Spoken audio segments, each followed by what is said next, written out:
Hello everybody. आज हमारे साथ मौजूद हैं शहबाज, जो कि एज ए फिजियोथेरेपिस्ट काम कर रहे हैं यूके में। एनएचएस में भी जॉब करते हैं और प्राइवेट वर्क भी करते हैं यूके के अंदर। आज हम इनसे जानते हैं कि ये पाकिस्तान से यहाँ कैसे आए और इन्होंने यहाँ पे जॉब ढूंढी कैसे, और इतनी सारी जॉब्स ये कैसे मैनेज कर रहे हैं। अस्सलाम वालेकुम शहबाज। वालेकुम सलाम। क्या हाल चाल है आपके? ठीक है, थैंक अल्हम्दुलिल्लाह यू ठीक सो ठाक, मच फॉर बिल्कुल। Having me. So basically Pakistan में मैंने जो टीपीटी थी वो यूनिवर्सिटी ऑफ लाहौर से की थी। आपको पता 5 साल का प्रोग्राम है वो। तो उसके बाद मैं 2 इयर्स वहाँ पे एक्सपीरियंस था, एक प्राइवेट सेटअप में काम किया था। हम्म। और मैं यहाँ पे आया था एमएससी करने, और यूनिवर्सिटी ऑफ सेंट्रल लंकाशायर में मैंने एमएससी कंप्लीट किया। तो आई वाज लकी कि मेरी ड्यूरिंग एमएससी मुझे पार्ट टाइम फिजियोथेरेपी में ही एमएस के रोल मिल गया था। तो देन मैंने उनके साथ ड्यूरिंग एमएससी स्टार्ट किया है, और जैसे ही मेरी एमएससी कंप्लीट हुई है मैंने उनसे डिमांड की है कि मुझे स्पॉन्सरशिप चाहिए फॉर। हम्म। ऑल्दो कि मैं पीएसडब्ल्यू पे जा सकता था, एक ये वो होती है, लेकिन मैंने फिर तब से मेरा जो रूट है वो स्किल वर्क का वीज़ा उनके साथ था। मैंने उनके साथ 1.5 ईयर काम किया। देन एनएचएस ज्वाइन की। वन नियरली 8 मंथ्स हो गए मैं इनके साथ काम कर रहा हूँ। और हम्म। देन फिर बुपा के साथ भी जो है वो पार्ट टाइम 17 आवर्स करता हूँ। तो हम्म। मैनेज करना इसलिए मुश्किल हो जाता है। एनएचएस में आप भी काम कोर्स। करते हैं, आपको पता है, तो थोड़ा सा बिल्कुल। टाइम मैनेजमेंट हम्म। स्किल्स यहाँ पे हो जाती हैं, और मैं अकेला होता हूँ यहाँ पे। तो हम्म। तो course. Keep your self busy, और हाँ। पैसे कमाए। अच्छा लगता है सबको। सो हाँ। इसी तरह से अल्हम्दुलिल्लाह सब चल रहा है। नहीं, बहुत ज़बरदस्त बात है कि आप दो जॉब्स कर रहे हैं, जो कि बड़ा मुश्किल काम होता है, स्पेशली यूके में। और एनएचएस के अंदर अगर आप कोई एक जॉब भी कर रहे हैं तो वो बहुत डिमांडिंग होती है ड्यू टू एग्जैक्टली। वर्कलोड। और बड़ी हम्म। अच्छी बात है कि आप दो जो है वो जॉब्स कर रहे हैं, और दोनों को मेंटेन करके रखा हुआ है, विच इज़ रियली गुड। तो हमें ये हम्म। बताएं कि आपने, एक तो स्टडी के बारे में तो हम बाद में बात करेंगे, जो स्टडी पे आप यहाँ पे आए एमएससी करने के लिए। लेकिन जो जनरल स्टेप्स हैं, अगर कोई पाकिस्तान से या इंडिया से किसी ने फिजियोथेरेपी की है और वो यूके में काम करना चाहता है, तो उसके लिए कौन से स्टेप्स हैं जिनको फॉलो करके वो यहाँ पे रजिस्टर हो सकता है एज ए फिजियोथेरेपिस्ट, और यहाँ पे जॉब के लिए अप्लाई कर सकता है। हम्म। ओके, सो इसमें ये है कि अगर आप पाकिस्तान में भी हो या आप यूके में भी हो, तो आपके लिए क्वालिफिकेशन के आपके सारे डॉक्यूमेंट्स जो पाकिस्तान की और इंडिया की भी, आई थिंक सो, जो अच्छी बात है कि आपको एक्स्ट्रा एग्जाम्स वगैरह नहीं देने पड़ते। जो आपकी क्वालिफिकेशन आप पाकिस्तान से भी लेते हो वो मोर देन इनफ है टू गेट अ एससीपीसी रजिस्ट्रेशन। जो एससीपीसी है वो 15 डिसिप्लिन को रेगुलेट करती है, जिसमें आर्ट एंड अदर कायरोप्रैक्टर्स भी आ जाते हैं, साइकोलॉजिस्ट भी आ जाते हैं, रेडियोग्राफर भी आ जाते हैं। तो उसके लिए मेन आपके क्वालिफिकेशन डॉक्यूमेंट्स चाहिए होते हैं, और कोर्स इन्फॉर्मेशन फॉर्म जो कि बहुत इंपॉर्टेंट होता है, जिसमें आपकी सारी कोर्स आउटलाइन और कितने आपका जो एग्जाम्स थे उसका क्या पैटर्न था। तो और उसके अलावा आपको चाहिए होगा क्लिनिकल एक्सपीरियंस, जो जहाँ पे बच्चे बहुत ज़्यादा गलती करते हैं। मैं जो एडवाइस करूंगा वो होना चाहिए मिनिमम मिनिमम 1 ईयर का एक्सपीरियंस आपका क्लिनिकल जस्टिफाई होना चाहिए इन अ गुड सेटअप। जो कि आप वहाँ पे जब आप अप्लाई कर रहे होते हैं ना, तो एक एप्लीकेशन है बेसिकली, तो हम्म। आपने ऑनलाइन जाना है, वहाँ पे आपने सारे डॉक्यूमेंट्स और अपना क्लिनिकल एक्सपीरियंस, और उसके अलावा आपको इंग्लिश लैंग्वेज सर्टिफिकेट चाहिए होगा। और उसके अलावा आपको पेप्टा जो पाकिस्तान में रेगुलेट करती है फिजियोथेरेपी को, वो चाहिए होगी, करेक्टर सर्टिफिकेट चाहिए होंगे, और 2 रेफरेंस लेटर चाहिए होते हैं आईसीपीसी रजिस्ट्रेशन के लिए। तो इसके बाद आप अप्लाई करते हैं। और अच्छी बात हमारे लिए ये है कि हमारा कोई एग्जाम नहीं है। हम्म। दैट्स रियली तो गुड। जैसा तो जैसा आप अप्लाई करते हैं और जो हम्म। है वो आपको एससीपीसी मिल जाती है। तो एससीपीसी की ये बात है कि आप एज अ फिजियोथेरेपिस्ट यहाँ पे काम कर सकते हैं, लेकिन मेन जो बात होती है, आपने इंटरव्यू सिक्योर करना होता है। हम्म। तो पाकिस्तान में भी पीछे वाले साल में जो प्रीवियस ईयर में काफी ज्यादा बच्चों ने एससीपीसी लिया, और इस चीज पे फ्रॉड भी बहुत ज्यादा हो रहे हैं। चलो ये भी मैं आपके प्लेटफॉर्म के थ्रू बता देता हूँ कि हम्म। पाकिस्तान में ही काफी एजेंट्स जो हैं वो इस तरह का काम कर रहे हैं, बच्चों से पैसे ले लेते हैं। तो आई थिंक सो कि इस टाइम पाकिस्तान में जो मोर देन जो 50% फिजियोथेरेपिस्ट होंगे, वो, शायद मैं एग्जैजरेट कर रहा हूँ, लेकिन काफी लोगों को मैं जानता हूँ जिनके पास एससीपीसी तो है लेकिन जॉब नहीं है। तो अच्छा। क्वालिफाइड होना जरूरी भी है, लेकिन स्किलफुल होना भी जरूरी है, क्योंकि हम्म। इसमें अच्छे खासे पैसे लग जाते हैं आईसीपीसी पे। Nearly £640 to get ICPC registration, and अच्छा। देन फॉर टू, अगर आप 2 साल तक आपके पास रहती है, और फिर every 2 years you have to pay like £240 something अच्छा। अराउंड। तो हम्म। ये आपने अपनी जो है ना इसको रेगुलेटर करने के लिए इतने देने अच्छा होते हैं, अच्छा। तो इसमें भी केयरफुल रहना पड़ता है। हम्म। तो आपने ये भी पूछा है शुएब भाई कि किस तरह यहाँ पे आ सकते हैं अगर आप नहीं, अभी आईसीपीसी कर लेते हैं। फिलहाल स्टेप्स ही की बात करते हैं। तो आपने कहा कि जो अच्छा। सबसे इम्पोर्टेंट चीज़ है वो डॉक्यूमेंट्स को तैयार करना है in order to get exactly. Registered with HCPC। और डॉक्यूमेंट्स में वो जो कोर्स आउटलाइन आपने बताई है, कोई सेट पैटर्न होता है कि इस तरह की कोर्स आउटलाइन बनानी है आपने, या आपने यूनिवर्सिटी वालों से जहाँ से आपने DPT की है वहाँ से आपने उनसे लेनी है ये कोर्स आउटलाइन, या खुद से आपने बनानी है वो? आ, दोनों कर सकते हो आप। अगर आपकी यूनिवर्सिटी आपको प्रोवाइड कर रही है, वेल एंड गुड। अगर आपकी यूनिवर्सिटी, कुछ यूनिवर्सिटीज ऐसे हैं, क्योंकि पाकिस्तान में आपको पता है छोटे छोटे फिजियोथेरेपी भी सेटअप बन गए हैं, ऑफ तो कोर्स। उनको पता नहीं है। तो जब हम्म। उन यूनिवर्सिटीज से बच्चे आते हैं, तो उनको पता ही नहीं होता हमने क्या करना, ना उनके कोई सीनियर्स हम्म। यहाँ पे होते हैं। तो जो एससीपीसी की वेबसाइट है, उसके ऊपर एक टेम्पलेट पड़ा हुआ है, तो अच्छा आप किसी से हेल्प ले सकते हैं। लेकिन उसमें यह है कि आपने कॉपी पेस्ट नहीं करना। अगर आपने किसी का कॉपी पेस्ट किया, तो उसमें प्लेजरिज्म आ जाता है। तो अच्छा। तो इसमें जो एससीपीसी ने अपने रूल जो है ना वो रिव्यू किए हैं इसमें सितंबर लास्ट ईयर, अच्छा। इसी 20, तो उसमें काफी ज्यादा इन्होंने चेंजेस किए हैं। अगर आपका प्लेजरिज्म आ गया, तो you will be a part of audit, और आपको हो सकता है कि वो एससीपीसी दें ही ना। पहले ऐसा हम्म। नहीं था, लेकिन काफी ज्यादा जो है अब चेंजेस आए हैं। अब ऑडिट होता है पर एप्लीकेशन, हम्म। इंडिविजुअली बेसिस पे वो देखते हैं एप्लीकेशन को। अच्छा। और उसमें हाँ, और काफी बच्चों ने विदाउट जो इंग्लिश लैंग्वेज भी आईसीपीसी मिल जाती थी पहले, लेकिन आई डोंट थिंक सो कि अब ऐसी पॉसिबिलिटीज हैं, क्योंकि हम्म। वहां पे दो ही हैं। अगर आप टिक कर देते हो कि English is my first language, तो प्रोबेबिलिटी है कि आपको वो कंसिडर कर लेंगे। लेकिन आई वुडंट सजेस्ट दैट कि आप ऐसा करो, क्योंकि आपको अगर लैंग्वेज नहीं आती, तो आप ऑफ खाली कोर्स। लेके हाँ। यू नो वेरी वेल कि कम्युनिकेशन, जो इफेक्टिव कम्युनिकेशन कितनी जरूरी है यूके में। अगर आप हम्म। पाकिस्तान में इतने पैसे इन्वेस्ट कर रहे हो, तो आपको नहीं पता, और यहाँ पे भी फिर हम्म। इंटरव्यूज के साथ सिनेरियोज होते हैं। हम्म। और तो अगर इंग्लिश, ऑफ कोर्स जो पाकिस्तान से कर रहे हैं उनकी फर्स्ट लैंग्वेज तो नहीं है, कोर्स चले इंग्लिश में होता है, लेकिन वो हमें पता है कि किस तरह का इंग्लिश में होता है, वो एज सच इंग्लिश में नहीं पढ़ाया जाता। तो एग्जैक्टली। इंग्लिश लैंग्वेज के लिए क्या OET फिर देना पड़ता है, या कोई और एग्जाम है? आइल्स आइल्स होता है, और आई थिंक सो कि ओईटी भी एक्सेप्ट हो जाता है। अच्छा। लेकिन मेन जो है वो इसका, क्योंकि मैंने भी काफी देर हो गया, मैंने 3 साल पहले की थी, उसके बाद मैंने चेक नहीं किया। मे भी जब अच्छा। इन्होंने दोबारा किया है तो, लेकिन मेन इनका आइल्स ही है। आई थिंक 7.5 है, और less than, no module less than 7 होना चाहिए, कुछ इस तरह का अच्छा। था इसका। मतलब लेकिन ओवरऑल 7 बैंड्स होने चाहिए, और हाँ हाँ, ओवरऑल पॉइंट 7 फाइव जो होने है चाहिए। वो वो हाँ, उससे कम नहीं होने चाहिए। ऐसे ही ठीक। है, ऐसे ही है। सही। ठीक हो गया। तो ये प्रोसेस हो गया HCPC के साथ रजिस्टर होने का। आपने DPT किसी यूनिवर्सिटी से, रिकॉग्नाइज यूनिवर्सिटी से की हुई है। उसके बाद आपको डॉक्यूमेंट्स चाहिए, वो डॉक्यूमेंट्स की लिस्ट आपको HCPC की वेबसाइट से मिल जाएगी कि ये डॉक्यूमेंट्स आपने देने हैं। अप्लाई करें। हम्म। इंग्लिश लैंग्वेज का टेस्ट IELTS चाहिए। आज से OET भी एक्सेप्ट हो जाता होगा, क्योंकि OET हम्म। मेडिकल का एग्जाम है लैंग्वेज का।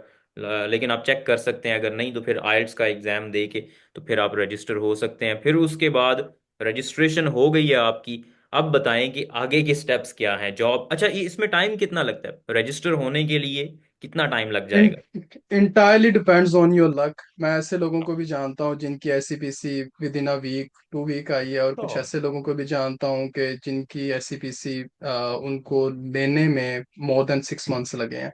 अच्छा। तो ये इसमें लक का बहुत ज्यादा और इनके असेसर पे डिपेंड करता है। फॉर एग्जांपल इनके अपने हैं, आप बैठे हो, मैं बैठा हूँ, तो वो देखते हैं, रिव्यू करते हैं। अगर उनको एप्लीकेशन में सब समझ आ रही है, तो वो अप्रूव कर देते हैं, देन आपको एससीपीसी मिल जाती है। अगर इन केस अगर कोई डॉक्यूमेंट मिसिंग है, तो फर्दर डॉक्यूमेंट्स की डिमांड करते हैं, तो उसमें डिले आ जाता है। हम्म। तो जो वैसे नॉर्मल टाइम है वो 6 वीक्स से ज्यादा जो है इसमें, 4 to 6 वीक। और उसमें आप चेजअप भी कर सकते हो अपनी एप्लीकेशन को थ्रू उनको, मतलब फोन कॉल कर सकते हो आप, हम्म। मैसेज ईमेल ड्रॉप कर सकते हो, तो वो काफी जो है वो इस तरह से आप अपनी फीडबैक भी ले सकते हैं इन केस अगर आपके आईसीपीसी का वो आपको रिस्पॉन्ड नहीं मिल रहा। अच्छा, ये तो मतलब बड़ी जल्दी आपकी रजिस्ट्रेशन हो जाती है, कोई स्ट्रेट फॉरवर्ड प्रोसेस है ये। अच्छा चलें, हम्म। रजिस्ट्रेशन हो गई, एचसीपीसी के साथ आप रजिस्टर्ड हो गए हैं। अब आपने यहाँ पे जॉब्स अप्लाई करनी है, तो जॉब्स के लिए वही जो एनएचएस की वेबसाइट है, एनएचएस जॉब्स, वही मेन सोर्स है या कोई और भी जगह है जहाँ से आप अप्लाई कर सकते हैं? एनएचएस अगर आप एनएचएस में काम कर रहे हो करना चाह रहे हो तो उसके अलावा काफ़ी ज़्यादा यहाँ पे प्राइवेट क्लिनिक्स भी हैं, हम्म। एजेंसीज भी हैं। काफ़ी ज़्यादा एजेंसीज के साथ भी अपने आप को रजिस्टर्ड आप कर सकते हो, तो वो आपकी हेल्प करती हैं टू फाइंड अ जॉब। अच्छा। और अगर आप प्राइवेट में इस तरह से होता है कि आप इस यूके में हो तो इजी है टू गेट अ जॉब, क्योंकि उनको पता है कि एम्प्लॉयर पसंद करता है कि हमें इनको स्पॉन्सरशिप नहीं देनी पड़ेगी, ऑफ कोर्स। अगर आप एनएचएस में अप्लाई कर रहे हो तो एनएचएस का इंटरव्यू क्लियर करना कंपेयर टू जो प्राइवेट क्लिनिक जो मतलब छोटे हम्म। सेटअप्स होते हैं काफी टफ है, क्योंकि हम्म। आपको पता है कि पाकिस्तान में जो हमारा ज्यादा फोकस होता है वो क्लिनिकल साइड पे होता है, लेकिन आपको पता है कि एनएचएस में अगर आपने काम करना है, डजेंट मैटर कि आप बैंड 5 हो बैंड 6 हो, क्योंकि हम्म। हमारा बैंडिंग सिस्टम होता है ना, तो हम्म। आपका जो फिजियोथेरेपी का फर्स्ट है वो बैंड 5 है। तो उससे नीचे वाला बैंड 4 जो असिस्टेंट फिजियो है, देन बैंड 6 है, विद एक्सपीरियंस आप प्रोग्रेस हम्म। करते हो।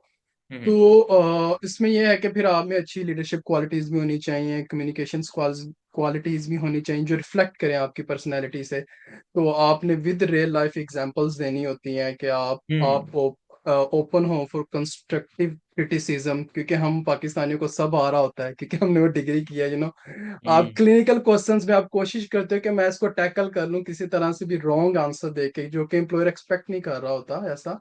लेकिन जब आप इंटरव्यू के लिए अपेयर होते हो तो उसमें काफी ज्यादा जो है इस तरह के ब्लंडर्स मैंने देखे हैं। हम्म। मैंने भी किए हैं, ऐसा नहीं है, लेकिन आप सीखते हो अपने एक्सपीरियंस बिल्कुल। से। तो वहां पे भी आप अप्लाई कर सकते हो एनएचएस के पोर्टल पे, और एनएचएस स्कॉटलैंड के भी अप्लाई कर सकते हो। प्राइवेट क्लिनिक्स होते हैं वो जो आप इंडीड एक प्लेटफॉर्म है, हम्म। ऐप होती है, आप उस पे कर सकते हो। और उसके अलावा टोटल जॉब्स हैं कुछ इस तरह के, उसमें आप हम्म। कर सकते हो। और एजेंसीज होती हैं यूके में, आप उनके साथ भी रजिस्टर्ड हो सकते हो, तो वो आपकी हेल्प अच्छा। आउट करेंगे टू फाइंड अ जॉब।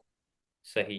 तो इनमें से मोस्टली स्पॉन्सरशिप दे देते हैं टीयर 2, अगर आप इंटरव्यू में सेलेक्ट हो जाते हैं तो आपको स्पॉन्सरशिप मिल जाती है यहाँ पे आने के लिए? एनएचएस में तो आपको पता है मिल जाती है, लेकिन जो प्राइवेट क्लिनिक्स हैं, जो क्लिनिक्स जिनके पास राइट्स होंगे वो आपको इजीली दे लेंगे, लेकिन अगर उनके पास नहीं है फॉर स्पेशल सर्कमस्टांसिस, वो अगर उनको अच्छा लग गया है, मतलब वो उनको पसंद आ गए हो आप और बहुत अच्छा हम्म। आपका इंटरव्यू गया, तो देन वो आपको स्पॉन्सरशिप दे सकते हैं। लेकिन उन्होंने होम ऑफिस में अप्लाई करना होता है फॉर स्पॉन्सरशिप एंड एवरीथिंग। तो आपको पता है हम्म। स्पॉन्सरशिप इंडिविजुअल बेसिस के लिए होती है, वो हम्म। आपको अगर कर रहे हैं तो आपके लिए अप्लाई करेंगे, और फिर आपका of course। बैकग्राउंड चेक होता है हम्म। पाकिस्तान में भी यहाँ पे भी। तो अगर आप क्वालिफाई करते हो तो फिर आपको वो स्पॉन्सरशिप मिल हम्म। जाती है। ठीक हो गया। और एक बात मैं यहाँ पे मेंशन कर दूं कि ये जो शहबाज बता रहे हैं कि आपकी इंटरव्यू की स्किल्स मैटर करती हैं और इंटरव्यू में आप क्या उन्हें बताते हैं ये मैटर करता है, ये बहुत ज़रूरी है। इस पे हम एक अलग सेशन रखेंगे कि इंटरव्यू में किस तरह से आप उसकी तैयारी करें। और दूसरे नंबर पे जो क्लिनिकल एक्सपीरियंस है ये बहुत ज़रूरी होता है। बहुत सारे लोग ये करते हैं कि उन्होंने डीपीटी कर ली, अब वो कहते हैं कि हम क्या 15,000 20,000 30,000 की नौकरी करने की बजाय हम आराम से घर में बैठे हुए हैं, वेट करते हैं जब तक इंटरव्यू और जॉब नहीं हो जाती हमारी किसी और जगह पे, यूके में या इधर। तो वो वेट करते रहते हैं और वो उनका क्लिनिकल गैप होता है जो कि बिल्कुल भी अच्छा नहीं समझा जाता। यहाँ पे जब भी आप हम्म। कोई भी एम्प्लॉयर आपकी सीवी देखेगा कि अच्छा इसने आज से 2 साल पहले डीपीटी की कुछ 6 महीने का एक्सपीरियंस लिया, उसके बाद ये फारिग बैठा हुआ है, इसने कोई और काम नहीं किया और अब इंतजार कर रहा है कि मुझे ये अपनी बाहों में ले लें, तो ऐसा नहीं होता। आपको क्लिनिकल हम्म। एक्सपीरियंस चाहिए होता है, और जब आप जॉब कर रहे होते हैं, चाहे वो पे आपको ना भी मिल रही हो, बहुत कम मिल रही हो, लेकिन सेटअप अच्छा हो जहाँ पे आप कुछ सीख रहे हैं, तो आपके जॉब के चांसेस बहुत ज़्यादा बढ़ जाते हैं। ठीक हो गया। एक तो ये तरीका हो गया कि आपने अपनी इंटरव्यू स्किल्स को पॉलिश करना है, अपनी सीवी को थोड़ा बेहतर बनाना है, क्लिनिकल एक्सपीरियंस गेन करना है। इसके अलावा आई नो बहुत सारे लोग होंगे जो आपने जैसे कहा कि आधे से ज़्यादा लोग जो हैं वो रजिस्टर करके बैठे हुए हैं लेकिन जॉब्स नहीं मिल रही उनको। तो इसके अलावा क्या ऑप्शन है? एक तो वो अपनी सीवी को ज़्यादा अच्छा करें, पॉलिश करें, इंटरव्यू स्किल्स में इम्प्रूव करें अपने आप को। इसके अलावा कोई अल्टरनेटिव ऑप्शन है, कोई बैकडोर, लाइक यूके में पहले आ जाएं उसके बाद फिर वो यहाँ पे जॉब्स ढूंढे? हाँ, जैसे मैं आया था स्टूडेंट वीजा। आप हम्म। अगर स्टूडेंट वीजे पे भी आते हो, लेकिन जब पहले कुछ इस तरह का सिनेरियो थे कि आप ड्यूरिंग स्टडी अगर आपका कोर्स फेल हो गया तो आप स्पॉन्सरशिप लेके कंटिन्यू कर सकते हो, आप स्टे कर सकते हो यूके में। लेकिन अब थोड़ी सी चेंजेस इस तरह से आई हैं कि अगर आप किसी भी लाइक एमएससी में इनरोल करते हो, आपने फिजियोथेरेपी पाकिस्तान से की है या इंडिया से की है, देन जो है आप यहाँ पे आते हो तो you have to complete your term hmm. Time. हम्म। 1 ईयर का टर्म टाइम होता है, और वहां पे जो पाकिस्तान से स्टूडेंट आते थे वो इस तरह से तो करते थे, पैसे नहीं देते थे, आपको पता है, सारे हम्म। वो जी भी होते हैं, तो इलीगैलिटीज में बिल्कुल ना आए। हम्म। और अगर आप स्टूडेंट वीजे पे आए हो, आप एमएससी कंप्लीट करते हो, देन जो है आप इस मुल्क में आके आपको हम्म। काफी चीजें सीखने को मिलती हैं। हम्म।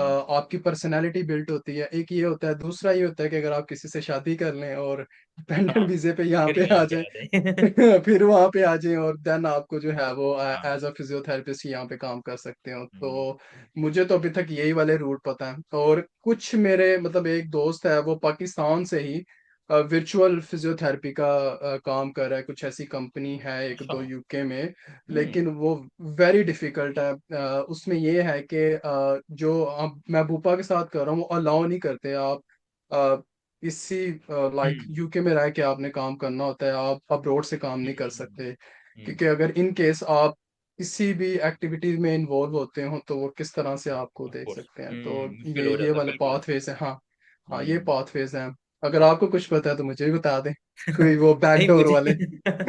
नहीं, इसके अलावा मुझे तो नहीं पता, लेकिन ये आपने बहुत अच्छी बात की है कि जो लोग ये सोचते हैं कि अच्छा यूके में बस किसी तरह से पहुंच जाएं उसके बाद वहां पे जॉब ढूंढ लेंगे, तो ये मुश्किल काम हो सकता है आपके लिए। हाँ, हम्म, अगर आप फॉर एग्जांपल आते ही टीयर 2 वीजा पे हैं, लाइक स्पॉन्सरशिप आपको कोई दे देता है किसी और जॉब के लिए, लाइक किसी ग्रोसरी शॉप पे या वट, तो फिर यहाँ पे आके आप कर सकते हैं अप्लाई। लेकिन अगर आप स्टडी वीजा पे आते हैं तो then you need to complete the course. अगर वो कोर्स कंप्लीट नहीं होगा तो आपको नेक्स्ट वीजा यहाँ पे रह के आपको नहीं मिलने वाला।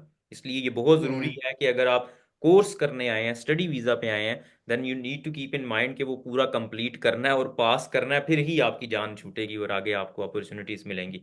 लेकिन जो लोग हम्म, अफोर्ड कर सकते हैं स्टडी वीजा पे आना, वो जरूर आए। अगर आपको जॉब मिले ना मिले, आपका यहाँ से अगर आप एमएससी कर लेते हैं तो किसी और कंट्री में जाना आपके लिए मुश्किल नहीं रहेगा। और आपके आपके लिए बहुत सारे एवेन्यूज ओपन हो जाएंगे, जहां मर्जी आप मिडल ईस्ट में जा सकते हैं और बहुत सारी कंट्रीज में आपकी लक खुल जाएगी अगर आप यहाँ से एमएससी कर लेते हैं अपने रेलेवेंट फील्ड में, विच इज़ हाँ रियली। ये वो हाँ, ये बहुत अच्छी बात की है शोएब भाई आपने। इसमें ये है कि आप देन अब जो है, अगर आपके पास एससीपीसी रजिस्ट्रेशन है, देन आपको न्यूजीलैंड की मिल सकती है उसके थ्रू। तो हम्म। देन न्यूजीलैंड के थ्रू आपको ऑस्ट्रेलिया की मिल सकती है। वाओ। आपको एग्जाम नहीं देना पड़ेगा, ना हम्म। न्यूजीलैंड का और ना ही ऑस्ट्रेलिया का। इन केस आपकी लक बहुत बुरी है, यूके में आपको नहीं हम्म। मिल रही, और देन आप मतलब जैसे आपने बोला है कि आप किसी और कंट्री में अपना लक ट्राई कर सकते हो। और हम्म। इसमें एक ये बात बहुत बहुत इंपॉर्टेंट है जो मैं मेंशन करना चाहूंगा कि एक्सपीरियंस, जैसे आपने ऑलरेडी मेंशन किया था पहले, कि आप क्लिनिकल एक्सपीरियंस बहुत इंपॉर्टेंट है। कुछ बच्चे इस तरह करते हैं कि अच्छे पैसे भी होते हैं उनके, वेल ऑफ होते हैं पाकिस्तान से, लेकिन वो डीपीटेक कंप्लीट करते हैं साथ इधर आ जाते हैं। हम्म। तो अगर आपके पास एक्सपीरियंस ही नहीं है तो बहुत हम्म। मुश्किल है कि आपको बिल्कुल। यहाँ पे वो एम्प्लॉयर कंसिडर करेगा, क्योंकि इनकी प्लेसमेंट्स होती हैं जो इनके अपने बैचलर्स होते हैं, और सारा हम्म। कुछ आप एक सिस्टम से आते हैं। तो आपने जब उनके साथ compete करना है, आप कंसिडर कर रहे हो पाकिस्तान की क्वालिफिकेशंस और यहाँ की, तो बहुत हम्म। सिनारियो डिफरेंट हो जाता है। If you have a 1 year experience तो देन आप एक सिस्टम से आए हो, आपको पता है कि मैंने काम किया, आपका पर्सनैलिटी, आपकी बॉडी लैंग्वेज डिफरेंट होती है। हम्म। तो ये चीज़ इंपॉर्टेंट है इस चीज़ में। चलो, ये तो मुझे वैसे जो सबसे अच्छा ऑप्शन लगा है। ठीक है, आप एचसीपीसी के साथ रजिस्टर हूँ पाकिस्तान में बैठ के जब आप जॉब कर रहे हैं वहाँ पे, लेकिन अगर आप अफोर्ड कर सकते हैं किसी तरह से भी, तो स्टडी वीज़ा पे यहाँ पे आना, आई वुड से, अगर आपको आपकी लक नहीं चल रही, इंटरव्यू नहीं सिक्योर कर पा रहे आप, या इंटरव्यू में सिलेक्शन नहीं हो रही, तो यहाँ आए, स्टडी वीज़ा पे स्टडी करें, और उसके बाद आपके लिए बहुत ज़्यादा फ्यूचर प्रॉस्पेक्ट्स आपके बहुत अच्छे हो जाएंगे। वेल, अब हमें मेन बात बताएं, मुद्दे की बात, कि पे कितनी होती है फिजियोथेरापिस्ट की? डिपेंड करता है आप किस जॉब रोल में हो। जैसे मैंने भी आपको बताया कि प्राइवेट सेटअप्स भी हैं, एनएचएस में भी है, और उसके अलावा एक एफसीपी भी होता है, आपको पता होगा इसमें। हम्म। फर्स्ट कॉन्टैक्ट प्रैक्टिशनर और physiotherapist, they are like GP. Hmm. तो जो बैंड 5 से स्टार्ट होती है आपकी, अभी रिसेंटली अप्रैल में चेंज हुई है, स्टार्ट 29,000 पाउंड पर एनम। तो हम्म। इससे स्टार्ट होती है। अगर आप बैंड 6 में हो तो वो 37,000 पर एनम, और टू 44। और आप जो फिजियोथेरेपी जंप करता है, अगर आपका एक्सपीरियंस अच्छा है और आप यहाँ पे 2-3 साल काम कर लेते हो, बैंड 7 के लिए आप एलिजिबल हो जाते हो, या एफसीपी काम कर रहे हो, तो देन आप 50,000 पर एनम। तो बिगिनर्स के लिए ये है कि आपको 30 की ब्रैकेट में मिलती है, 30,000 पाउंड। तो which is thirty not thousand bad pound at पर all, I would bad. Not नहीं, bad at no all. No, ये कंपेयर बहुत टू अच्छी, पाकिस्तान। बहुत बिल्कुल कंपेयर टू पाकिस्तान, क्या आई वुड से यहाँ पे जो इवन डॉक्टर्स जो होते हैं, जो यहाँ पे आके पाकिस्तान से आके एग्जाम्स उनको देना पड़ते हैं, फिर जॉब लेना बड़ा मुश्किल है, उनकी पे भी ऑलमोस्ट इसी रेंज में होती है जो जूनियर डॉक्टर्स होते हैं। और जब इवन वो अच्छा कंसल्टेंट्स अच्छा। बन जाते हैं तो कोई बहुत मेजर कोई डिफरेंस आप कह लें, वो इतना ज़्यादा डिफरेंस भी नहीं आता, क्योंकि टैक्सेशन वगैरह के रूल्स इस तरह के हैं कि आपका कोई बहुत ज़्यादा डिफरेंस नहीं आता। तो आई वुड से कि जिन लोगों को भी बाहर निकलना है अपने मुल्क से किसी भी वजह से, तो ये एक बहुत अच्छा ऑप्शन उनके लिए हो सकता है। लेकिन बात एग्जैक्टली। फिर वही शहबाज वाली कि आपका क्लिनिकल एक्सपीरियंस बहुत ज़रूरी है। क्लिनिकल एक्सपीरियंस जितना ज़्यादा गेन कर सकते हैं, चाहे आपको पे बहुत कम भी मिल रही है, लेकिन कोई अच्छा सेटअप है जहाँ पे आपको पता है कि आपको मिलेंगी चीज़ें सीखने को, वहाँ पे काम करें। अपने इंटरव्यू की स्किल्स पे काम करें, जो सॉफ्ट स्किल्स होती हैं, लीडरशिप क्वालिटीज क्या होती हैं, आपने उसकी एग्जांपल्स, ये आपने जो बात की ना कि हम लोग अपने आप को एक्सप्रेस नहीं कर पाते, ये लीडरशिप क्वालिटीज। अब वो अगर इंटरव्यूअर आपसे कहे कि किसकी कोई एग्जांपल दो कि आपने लीडरशिप क्वालिटीज कैसे हैं, हाउ वुड यू प्रूव कि आपके अंदर कोई लीडरशिप क्वालिटी है, तो मुझे भी पता है, मैं जब नया नया यहाँ पे आया था तो मैं बिल्कुल चुप होके ऐसे देखना शुरू हो रहा था। ब्लैंक। मैं अपनी तारीफ खुद कैसे करूं मैं? कभी की हाँ। नहीं, और हमें आइडिया भी नहीं होता कि इस चीज को किस तरह एक्सप्लेन करना है। और दूसरी बात ये जो, हम्म। मतलब अगर आपको क्वेश्चन नहीं आता उसका आंसर, तो उसका गलत आंसर देना ये तो बिल्कुल भी डिसऑनेस्टी में आता है, कि आप जानबूझ के बस ऐसा कर रहे हैं कि शायद कोई 5 नंबर्स की बजाय मुझे 2 नंबर मिल जाएंगे, ऐसा नहीं होता। बल्कि वो समझेंगे कि ये बंदा थोड़ा डिसऑनेस्ट टाइप है, कि इसको आंसर नहीं आता लेकिन आगे पीछे कर रहा है बात को। कर रहा है, हाँ। मिसगाइड कर सकते हो ना पेशेंट को। आपको पता है कि यहाँ पे काफी ज्यादा जो पेशेंट किस तरह के हैं, और आप किस तरह से डील करना, you have to deal with complex cases. तो हम्म। इतना बैकलॉग है एनएचएस में, हम्म। आपको भी ये पता है। तो कितनी देर एक पेशेंट वेट करता है टू गेट अ फिजियोथेरेपी और डॉक्टर अपॉइंटमेंट, अगर आप उसके बाद भी उसको कुछ इस तरह का आगे मिलना है। तो हम्म। इंटरव्यूअर इस मामले बहुत सेंसिटिव होते हैं, कि वो जो आप काफी पिकी होते हैं इंटरव्यू में ना। हम्म। स्पेशली एनएचएस में जब आपका इंटरव्यू होता है ना, तो उसमें आपकी टीम वर्किंग क्वालिटीज भी देखते हैं। अच्छा, हमें कोई रियल लाइफ एग्जांपल दें कि जब आप एक टीम में काम कर रहे थे तो आपने किस तरह से डिफिकल्ट सिचुएशन में टैकल किया था। तो हम्म। कुछ इस तरह के भी क्वेश्चंस होते हैं। तो लाइक एक लंबा इंटरव्यू क्वेश्चंस हैं। तो वो हम्म। आपने कहा कि किसी दिन अगर चांस मिला तो हम फिर इन डिटेल बात करेंगे हाँ बिल्कुल, इंशाल्लाह। इंशाल्लाह इस पे भी हम कंप्लीट डिस्कशन करेंगे, ये बहुत ज़रूरी है। और ये सिर्फ फिजियोथेरेपी के लिए नहीं, बल्कि कोई भी एनएचएस में स्पेशली कोई जॉब रोल है, चाहे वो डॉक्टर है या फिजियोथेरेपी या रेडियोलॉजी और what ever profession it is, आपको इंटरव्यू में ऑलमोस्ट वही उसी तरह के क्वेश्चंस पूछे जाएंगे, ये जो सॉफ्ट स्किल्स के होते हैं, लीडरशिप क्वालिटीज, टीम वर्क, और ये सारी चीज़ें एक जैसी ही होती हैं। और वही इंटरव्यू पैनल के अंदर एक बंदा एटलीस्ट उसी तरह का वही होगा जो बाकी डॉक्टर्स के और बाकी लोगों के जो इंटरव्यूज लेता है, वो उसमें भी मौजूद होता है, तो उसके क्वेश्चंस हर एक के लिए फिर एक जैसे ही होंगे। तो ये बहुत ज़रूरी है कि आप इंटरव्यू की तैयारी करें, अपनी स्किल्स को पॉलिश करें, अगर आप इंटरव्यू सिक्योर कर लेते हैं। लेकिन इस पे हम एक अलग सेशन रखेंगे कि सीवी को प्रिपेयर कैसे करना है आपने, अपनी सीवी को इन्हांस कैसे करना है, और फिर उसके बाद इंटरव्यू स्किल्स आपने कैसे अपनी बेहतर करनी है। ठीक हो गया शहबाज, बहुत बहुत शुक्रिया। इंशाल्लाह हम एक और सेशन रखेंगे इंटरव्यू पे, तब तक के लिए। लास्ट बट नॉट लीस्ट, मैं एक एडवाइस देना चाहूंगा कि be aware from the scammers. आप अगर आप पाकिस्तान में काफ़ी ज़्यादा सिचुएशन है फिजियोथेरेपी की, तो गहमा गहमी का आलम है। आपको पता है वहाँ पे जॉब्स नहीं है, लेकिन वहाँ पे काफ़ी ज़्यादा लोग ऐसे हैं जो आपसे पैसों की डिमांड करते हैं और आपको फिजियोथेरेपी की जॉब लगवा के देंगे यहाँ पे, और हम्म। वहाँ पे आपके एससीपी से रजिस्ट्रेशन करवा के देंगे। अगर आप अपने करियर के स्टार्ट पे खुद नहीं कर सकते तो हम्म। किस तरह के आप एक्सपेक्ट कर रहे हो कि आप यहाँ पे आके सरवाइव कर सकोगे? तो you hmm. Have to step forward. अगर हम्म। आप करना चाहते हो, आप सीखो। काफी ज्यादा यूट्यूब पे कंटेंट है, इस तरह की वीडियोस हैं। आप अगर सीखना चाहो, ओपन टू लर्निंग हो, तो आपको काफी चीजें मिल जाएंगी, आपको कुछ सीनियर्स मिल जाएंगे, लेकिन हम्म। किसी से ये एक्सपेक्ट ना करें कि वो आपके लिए सारा कुछ करे। बिल्कुल। मुझे हम्म। काफी ज्यादा मैसेजेस ऐसे आते हैं कि वो एक्सपेक्ट कर रहे होते हैं कि एससीपीसी मैं उनकी कर दूं, या फिर उनको हम्म। इस तरह की चीजें बता दूं जो कि बहुत बिल्कुल। एक बेसिक चीजें होती हैं। हम्म। तो डू योर ओन वर्क। आप अपना जब होमवर्क कर लेंगे तो इंशाल्लाह आपके लिए चीजें काफी क्लियर हो जाएंगी, लेकिन स्कैमर से जो है अपने आप को बचाएं। ठीक है, ये बहुत अच्छा बिल्कुल। लगा आपसे बात करके। हाँ, ये स्कैमर्स वाली जो बात आपने की है, इससे बेहतर है आई नो कि जो आपको कह रहे हैं कि हम आपको जॉब लगवा के देंगे एचसीपीसी से रजिस्ट्रेशन करवाने के बाद, तो वो आपसे कोई हल्के फुल्के पैसे नहीं लेंगे, वो लाखों में आपसे डिमांड करेंगे पैसे, और इतने ज़्यादा एग्जैक्टली। पैसे दे के आप यहाँ पे स्टडी वीज़ा पे आप आराम से आ सकते हैं। तो आई वुड से कि उनके जान से मैं नहीं आए, और ये आपने बिल्कुल ठीक बात की है। खुद तैयारी करें। जब आप खुद अपने आप को इम्प्रूव नहीं करेंगे, कोई बंदा आपकी हेल्प कैसे कर सकता है? मुझे भी बिल्कुल आपकी तरह अक्सर जो है ना, वो लोग मैसेज करते हैं कि मुझे पर्सनल स्टेटमेंट मुझे लिख दें। तो मैं किसी की पर्सनल स्टेटमेंट कैसे लिख सकता हूँ? मैं गाइड कर सकता हूँ कि how to write a personal statement, लेकिन अब मैं किसी की जगह पे तो नहीं लिख के दे सकता। ये बिल्कुल ठीक एग्जैक्टली। बात आपने की। लेकिन इंशाल्लाह हम इस पे सेशन रखेंगे कि ये चीज़ें हम कैसे लिख इंशाल्लाह। सकते हैं, जॉब एप्लीकेशंस कैसे फिल कर सकते हैं बाद में। जबरदस्त, बहुत बहुत परफेक्ट। शुक्रिया शहबाज।